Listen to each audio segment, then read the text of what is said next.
Bonjour et bienvenue dans Sabbat Délices. Aujourd'hui, nous faisons un pas de côté, un pas hors des écrans, hors des agendas chargés, hors du bruit. Et nous marchons doucement dans un jardin pour jardiner. Laissez-moi enfiler mes gants. Ainsi, je pourrai être plus à l'aise. Vous allez me demander, mais pourquoi le jardinage? Parce qu'il nous parle, il nous enseigne, il nous ramène à la terre, mais surtout, il nous ramène à Dieu. Le sabbat est ce temps mis à part, ce repos béni, où nous nous arrêtons de travailler pour laisser Dieu travailler en nous. Et le jardinage, lui aussi, est une école de patience, d'humilité et de foi. Aujourd'hui, nous allons apprendre à jardiner avec Dieu. Prions ensemble.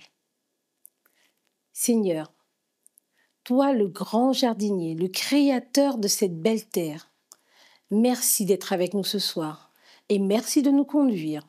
Au nom de Jésus. Amen. Dans le psaume 65, le psalmiste nous révèle la douce attention de Dieu envers sa création. Il ne se contente pas de semer la vie, il accompagne chaque étape en visitant la terre, en l'abreuvant, en préparant le sol pour que les graines puissent germer et grandir. Dieu est ce jardinier, patient et fidèle, qui arrose, façonne et bénit ce qui pousse. De la même manière, dans nos vies, Dieu est à l'œuvre, même dans les moments où nous ne le voyons pas. Le sabbat nous invite à reconnaître ce travail, ce soin constant que Dieu porte à notre âme. Nous n'avons pas à tout contrôler, ni à forcer la croissance.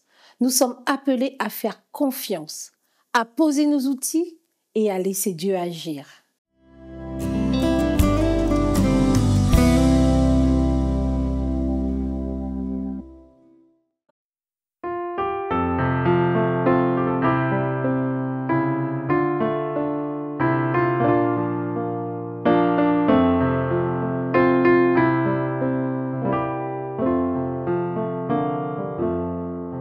Dans le jardin où j'aime entrer,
Le jardinage nous enseigne beaucoup sur notre relation avec Dieu. Nous ne pouvons pas forcer une plante à pousser. Nous pouvons travailler la terre, semer, arroser, mais après cela, il faut attendre. Il faut faire confiance. Il faut savoir lâcher prise. Le sabbat, c'est cela aussi. Cesser nos efforts humains pour accueillir la paix divine. C'est dire, Seigneur, j'ai semé toute la semaine. Maintenant, je me pose près de toi et je te laisse gérer ce qui doit être géré. Dans le jardin, tout a un rythme. Et dans notre foi aussi, il y a des saisons. La saison où nous semons dans la prière. La saison où nous pleurons parfois en travaillant une terre sèche. Et la saison où, par grâce, nous récoltons ce que Dieu a fait pousser. Dans le livre de la Genèse, Dieu a confié à l'homme un jardin pour le cultiver et le garder. Mais aujourd'hui, notre cœur, c'est ce jardin. Et si nous ne faisons jamais de pause, jamais de silence, jamais de repos, comment pourrions-nous entendre la voix du jardinier céleste? Le sabbat, ce n'est pas seulement ne rien faire, c'est laisser Dieu faire, c'est accueillir, c'est dire à Dieu, je ne suis pas seul. Seigneur, c'est toi qui donnes la vie, c'est toi qui fais pousser les plantes, c'est toi qui portes du fruit en moi.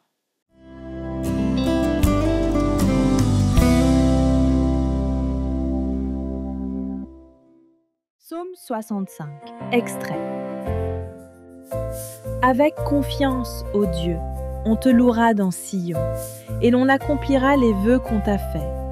Ô toi qui écoutes la prière, tous les hommes viendront à toi. Tu pardonneras nos transgressions. Heureux celui que tu choisis et que tu admets en ta présence, pour qu'il habite dans tes parvis. Nous nous rassasierons du bonheur de ta maison, de la sainteté de ton temple. Dans ta bonté, tu nous exauces par des prodiges. Dieu de notre salut, espoir de toutes les extrémités lointaines de la terre et de la mer. Il affermit les montagnes par sa force. Il est saint de puissance.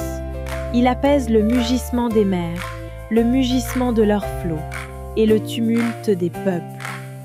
Les cris de joie et les chants retentissent. Amen.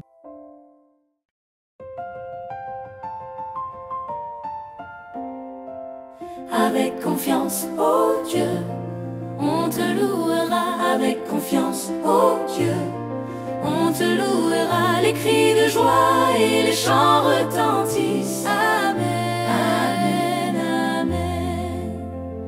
Ô toi qui écoutes la prière, tous les hommes viendront à toi. Tu pardonneras nos transgressions. Heureux celui que tu choisis pour qu'il habite dans tes parvis.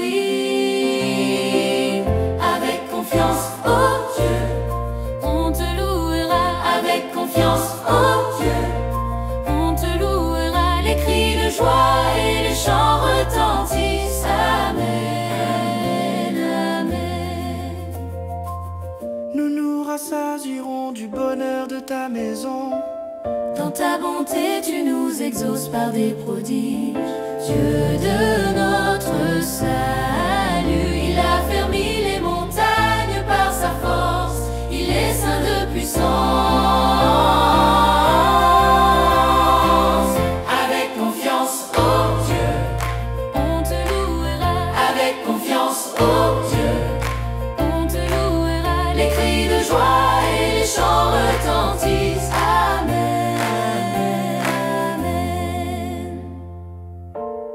Apaise le mugissement des mers, le mugissement de leurs flots. Tu couronnes l'année de tes biens et tes pas versent l'abondance. Avec confiance, oh Dieu, on te louera. Avec confiance, oh Dieu, les cris de joie et les chants retentissent. Amen, Amen. Avec confiance, oh Dieu, on te louera. Avec confiance, oh Dieu,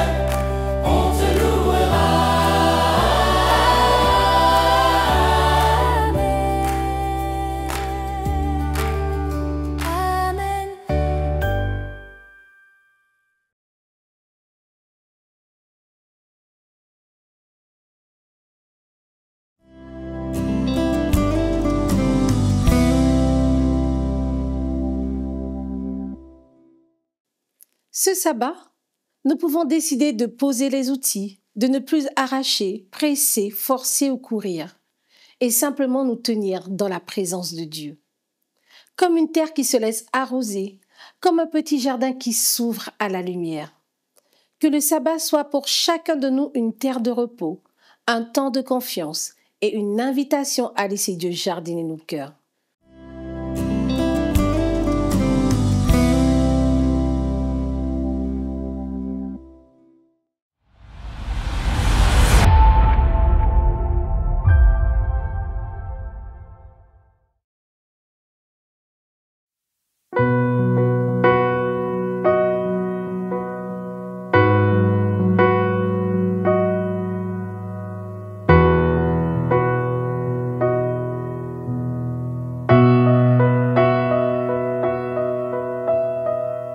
Tu as répondu par l'amour à toutes mes infidélités. Tu n'as cessé de m'espérer les jours où moi je te rejetais. Ton regard est toujours empreint de compassion. Ton amour n'a jamais eu de condition. Tu es le souffle qui réveille en moi l'envie et la force de vie. Tu es amour, en t'offrant à moi, tu m'as offert un avenir. Tu m'as montré le chemin, je l'ai abandonné tant de fois, mais tu n'as pas vu à mes fautes. Tes yeux sont restés fixés sur moi. Ton regard est toujours empreint de compassion. Ton amour n'a jamais de condition.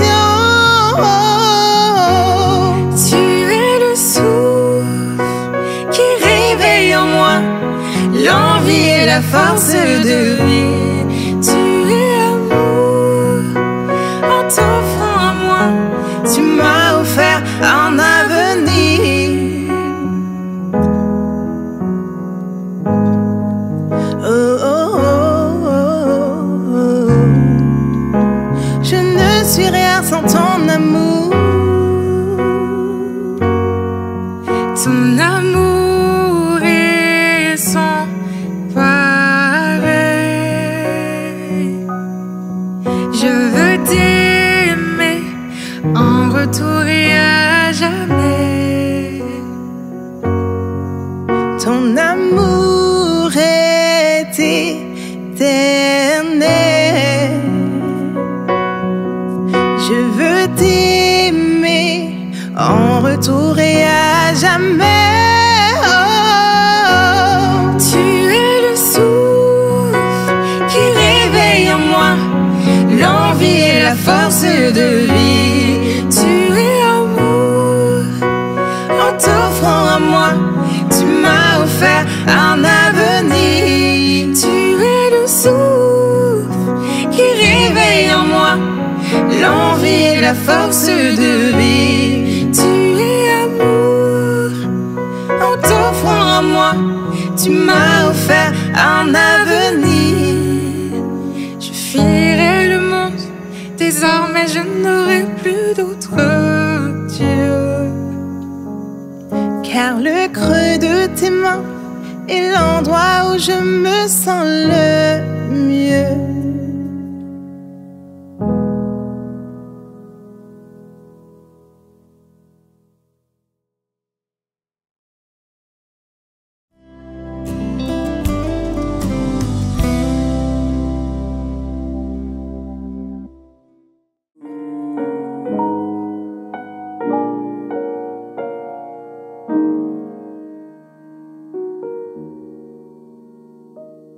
Bonjour à tous, heureux de vous recevoir. Nous allons ouvrir notre Bible dans le livre d'Éphésiens au chapitre 6 et les versets 10 et 11. Éphésiens 6, versets 10 et 11. Au reste, Fortifiez-vous dans le Seigneur et par sa force toute puissante, revêtez-vous de toutes les armes de Dieu afin de pouvoir tenir ferme contre les ruses du diable. J'aimerais vous entretenir au sujet d'un petit animal qu'on appelle la chauve-souris, que vous connaissez tous, qui peut effrayer certains par son aspect, mais qui a une efficacité incroyable au niveau de la lutte contre les moustiques, notamment. Certaines chauves-souris aux Antilles, que nous appelons Gembo, c'est le cas en Guadeloupe, en Martinique, en Guyane, je ne sais plus, ou je ne sais pas plutôt comment on les appelle. Donc, certaines espèces de chauves-souris se nourrissent de poissons, d'autres de fruits, mais nombre d'entre elles se nourrissent des moustiques. Et une seule petite chauve-souris peut à elle seule capturer, dévorer jusqu'à 600 moustiques en une seule nuit. Donc, vous voyez combien ce petit animal nous est d'une aide précieuse pour la lutte contre les moustiques. Et en plus, il n'y a pas de pesticides là-dedans, hormis dans ses excréments. Ça, c'est une autre histoire. Donc, ce texte que nous avons lu, quel est le lien avec la chauve-souris dont je viens de vous parler? La chauve-souris possède un avantage incroyable dans sa lutte contre les moustiques et dans sa chasse, sa prédation, à savoir son sonar. Par ses cris, les cris qu'elle émet des ultrasons que nous ne pouvons pas entendre, humains, mais qui lui permettent en fait de se repérer, de dresser une véritable carte mentale de tout ce qui l'entoure, les éléments autour d'elle, y compris les animaux, et elle peut ainsi se repérer dans une pièce complètement obscure. C'est pour ça d'ailleurs que les chauves-souris vivent des fois dans des grottes, dans des caves, dans des greniers qui sont bien sombres, mais dans lesquels elles se repèrent. Et donc on pourrait se dire que c'est pour ça que si vous avez déjà eu l'occasion de croiser des chauves-souris, elles vont vous esquiver au dernier moment, ou en tout cas elles ne vous toucheront pas sauf accident. Donc on pourrait se dire qu'elles ne risquent rien. Et pourtant, lorsque les scientifiques veulent étudier des chauves-souris, ils arrivent à les attraper. Alors on pourrait se demander pourquoi, puisqu'avec leur sonar, normalement, elles devraient détecter les mailles de filet. Mais souvent, les scientifiques, ce qu'ils font, ils placent le filet à l'entrée de la grotte des chauves-souris, en tout cas de là où elles ont l'habitude de se loger. Et la chauve-souris, lorsqu'elle se déplace à grande distance de son nid, en tout cas de là où elle dort, elle va utiliser son sonar.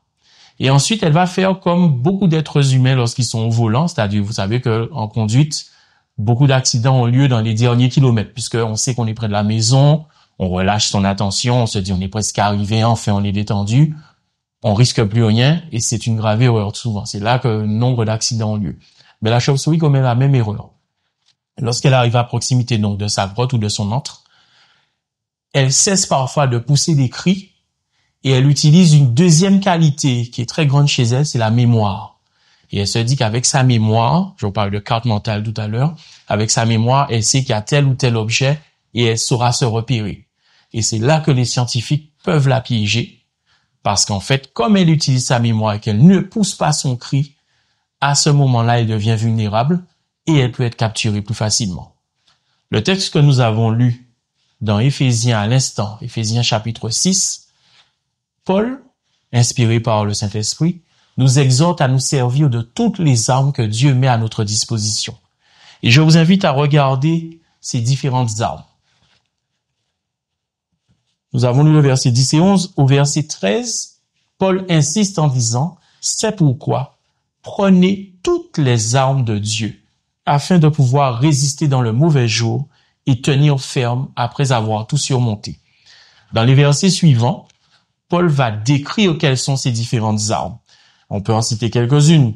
Vous avez par exemple la vérité pour ceinture. Mais est-ce qu'on peut se contenter uniquement de la vérité? Non.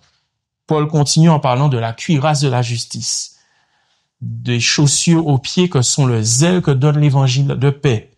Il parle aussi de prendre le bouclier de la foi. S'il manque un de ces éléments, à l'époque de Paul, nous sommes donc sous l'Empire romain, s'il manquait un de ces éléments aux soldats, il mettait non seulement sa propre vie en danger, mais lors des formations militaires, il pouvait aussi mettre en danger la vie de ses camarades qui étaient proches de lui, notamment pour former ce qu'on appelait la tortue, qui était une tactique de guerre des Romains. Il dit aussi, Paul, de prendre le casque du salut et l'épée de l'esprit qui est la parole de Dieu. Paul insiste sur le fait que nous devons revêtir toutes les armes de Dieu. Si nous allons au combat, alors que nous n'avons pas la panoplie complète du soldat de Christ, nous nous exposons à des blessures graves, voire pire. Nous devons, comme insiste Paul, nous revêtir de toutes les armes de Dieu. Remarquez enfin que Paul ajoute au verset 18, après qu'il ait détaillé toute la panoplie du soldat, « Faites en tout temps par l'Esprit Saint toutes sortes de prières et de supplications. » Une grande autrice qui se trouve être une adventiste bien connue a dit que la prière est la respiration de l'âme.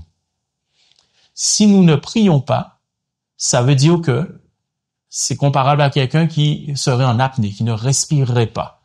Or, si nous ne respirons pas, nos muscles ne sont pas correctement oxygénés. Par conséquent, nous ne pourrons pas être actifs sur le terrain. Et nous allons forcément, à un moment donné, tomber en syncope ou être affaiblis. Rappelons-nous que le texte de ce jour nous dit bien « Revêtez-vous de toutes les armes de Dieu afin de pouvoir tenir ferme contre les ruses du diable. » Il est important de nous rappeler que lorsque nous utilisons une armure avec ses différentes composantes, y compris les armes qui la composent, nous ne pouvons pas faire l'économie d'une arme en supposant que nous aurons la capacité de pouvoir nous en passer. Nous terminons avec un dernier texte qui se trouve dans le livre de Corinthiens, la première épître de Corinthiens.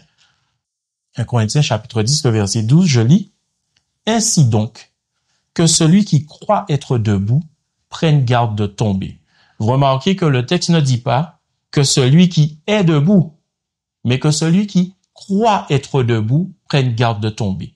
Trop souvent, nous agissons envers Dieu en nous disant « Bon Seigneur, là je peux te confier ça parce que là j'ai du mal, mais là je gère, je maîtrise, je connais, ça c'est mon point fort. » Grave erreur.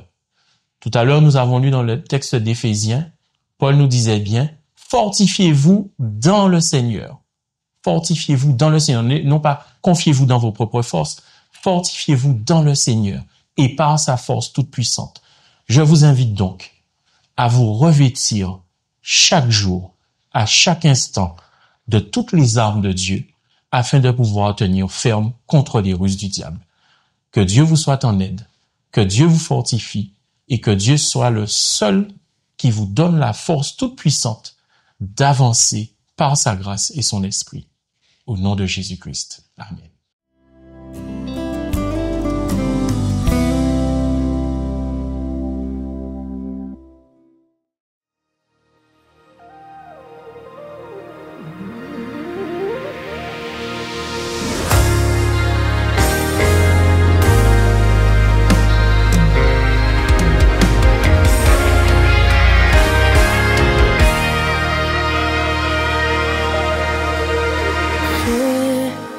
Entendu tellement de choses, j'ai appris les merveilles que tu as accomplies.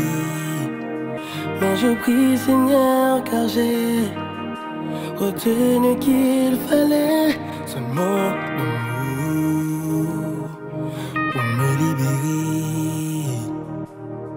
Non, je ne demande pas la lune, je ne demande pas d'argent. Ce que le monde peut me donner ne m'intéresse pas. Je veux seulement toucher le bord de ton vêtement. Dis juste un mot pour me libérer. Il faut d'amour pour me guérir. Il faut un mot de Dieu pour me libérer. Il faut un mot pour me guérir. Un mot,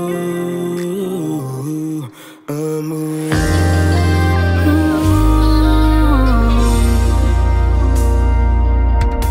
J'ai entendu tellement de choses. J'ai appris les merveilles que tu as accomplies. Mais je prie Seigneur car j'ai retenu qu'il fallait seulement de mots pour me libérer. Je ne demande pas la lune, je ne demande pas d'argent.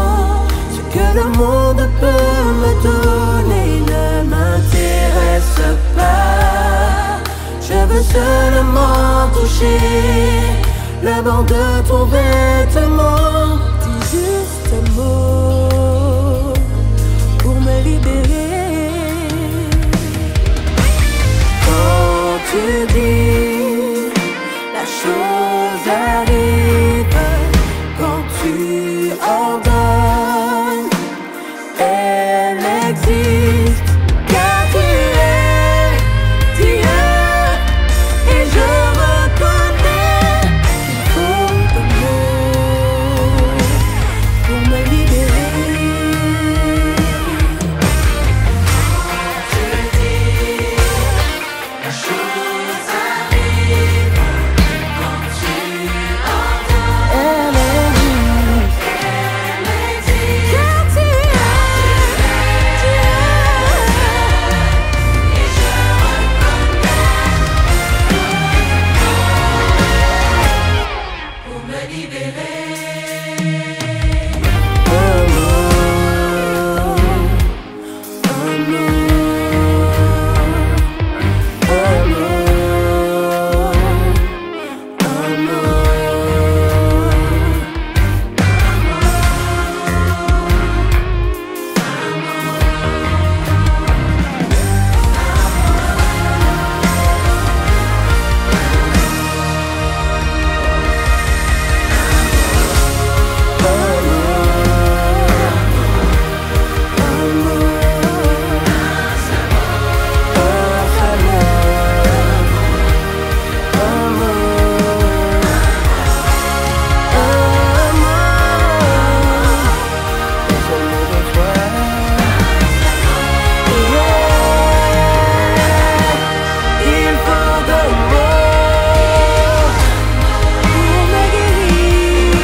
Un mot, un